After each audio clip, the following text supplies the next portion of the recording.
Jon Jones came out and he did an interview. And in many ways, I like this. I like this for all of the wrong reasons, but I still liked it. Listen, Jon Jones came out, and I think he was talking to Ariel. I think. I didn't see who was interviewing him. The camera shot was locked on him. I didn't see the host. So if I'm wrong, it wasn't Ariel to whatever host it is. I'm sorry I can't give you your plug, but talk to your cameraman, not to me. But Jon Jones had said that he is not completely sober. And he went on to say, no, I still like drinking and I still like smoking pot. And while I will tell you in full responsibility and admittance, that's not great. To the young people listening, I'm not saying that that's great, that Jon likes to get drunk and he likes to go smoke dope. I'm just saying from a PR standpoint of telling the truth, of not creating this false, fake, nice guy image, not trying to pretend to be the scoutmaster or the choir boy, and just saying, I'm a regular guy, I work hard at practice, I have my stresses, and this is how I go let my hair down. The host went a step further, which was to say, Jon, do you believe that you could end up in the same spot that you just got out of? Meaning a failed drug test. And he was like, well, yeah, I suppose that's possible. And then the host, I think, went even further and said, okay, what if I told you for the next 10 years you were going to be squeaky clean? And Jon kind of laughed and goes, 10 years, that's a long time.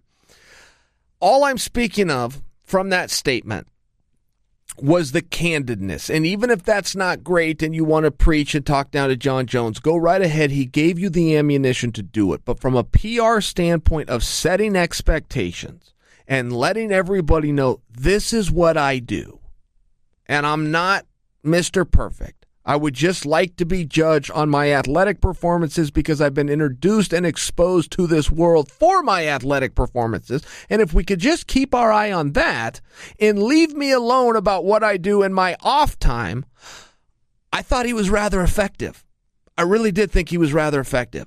I also, I'll put a bow on this real quick, though, but Jon took a lot of heat for agreeing with USADA to snitch on other athletes. He took a lot of heat for that, and I thought that he dealt with it well publicly, which was to at one point say, this is all I'm going to say on this matter, and never speak about it again. And when he was asked to speak about it again, he stuck to his guns, which was to say, I've already said everything I'm going to say. It would certainly appear in hindsight that a deal was made because of a clause that apparently exists within the bylaws that say, if you want to snitch and rat out other people, you can get a more of a reduced sentence. It would appear as time has gone by that they were able to activate that clause with not actually making him do it. It does not appear that Jon Jones has snitched on anybody. And whether he didn't have the info or he did have the info and he did snitch, but it wasn't enough info for them to actually prosecute and move forward, I don't know. But whatever was done is certainly already done. I mean, now that it's known that Jon Jones will be an informant for USADA, it's not as though he's going to be around the circle when some of these, ill-fated conversations are taking place. So it was a matter of whatever information he had at the time he made the deal that he gave up, but we haven't seen anybody go down. We haven't. And we all speculated that he would have had to go outside of the world of mixed martial arts. Him being the biggest fish in the sea, he can't shoot down. That's not how those deals are made. So it was speculated and believed, and somebody even questioned him on it, and he went as far as to say, I did not snitch on anybody in mixed martial arts. He said that, which led you to believe that it was football. Led you to believe it was the football players because he's got a couple of brothers that are both world champions, Super Bowl champions in football. So that was the conclusion, but I'm not sure that we don't need another speculative conclusion, which is he didn't give him anything. I'm not sure. That's what it appears. There has not been any headlines of anybody going down or even an investigation that's underway that could ever be tied back to Jon.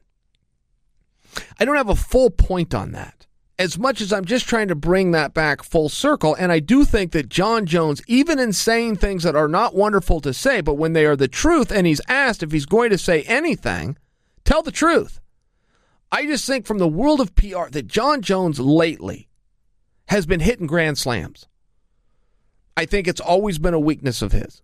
And I think it was a weakness of his because it's very hard to remember lies and perpetuate an image and a gimmick and a character. It's very easy to remember the truth. So when Jon comes out and he just tells the truth, we just move on. I mean, we just simply move on. Nobody piles up on him. And that does allow him to do what he wants to do, which is to be looked at for his physical, athletic attributes, abilities, and accomplishments. And I just think he's doing a great job right now. Even if some of you are going to see that and go, wow, I can't believe he just confessed to smoking dope and getting drunk. I get it. You're not wrong. But don't allow that to be the only message you take from that. There's also a candidness, a setting of an expectation, even if it's low. And there's a truth in that, which is very likable. And I think it does give him the ability to move on. Look, this is boring. What I do in my private time is boring. It's exciting if you catch me with my pants down. It's exciting if you can use it to embarrass me. It's not exciting if I tell you up front. Now all of a sudden you don't need that photo or that image or that headline. Nothing shocking about it. Telling you now what you might see. Great. Not a lot to see there. Let's move on. Let's focus on the fight. Let's focus on his career. Speaking of Jon Jones, he also came out and said that now he is warming up to the idea to rematching Daniel Cormier and doing it at heavyweight, which I think is fun. I think it's fun. I'm just telling you, before we get to that fight, and yes, that is an absolute mega fight, and I feel it too, and I would love to go through that experience one more time with you guys. But we do have to be very careful and very slow. Let him get through this Gus match. If Gus gets the jump on him, all of a sudden the call to see Jones leave his weight class and rematch for a world champion, it's gone. It's simply not going to happen. And as much as Daniel is a factor in this, Daniel won't be a factor. And I don't think, we'll have to see, but I will predict this for you, he won't be a factor in it if Gus beats Jones. I think you will all more want to see Gus versus Jones the third time in the rubber match for the light heavyweight championship. So let's just see how that one goes. Let's just wait a second, let this thing play out, and give these guys their space. And the reason I bring that up, it's really us that's trying to bring them together, right? It really is us, the fans. And the fans are willing to get so dirty and nasty to satisfy their own craving and eagerness and curiosity to see those guys matched up one more time, that they're now willing to tarnish Daniel's legacy. I mean, they're willing to go as far as to say, your legacy will never be complete if you don't go out there and fight Jon Jones a third time and beat him. Nobody means that. That's not true, and that's not fair. That's just the level that people are willing to go to get what they want, which is to see them fight. And this is the fight game. Nobody that's doing that is wrong if they think that they've seen a button and they can push that button and get a reaction. Get the toy to make a little squeaky sound. You go out and push those buttons. But that's what they're doing, and I think that we're just a little bit ahead of ourselves on that.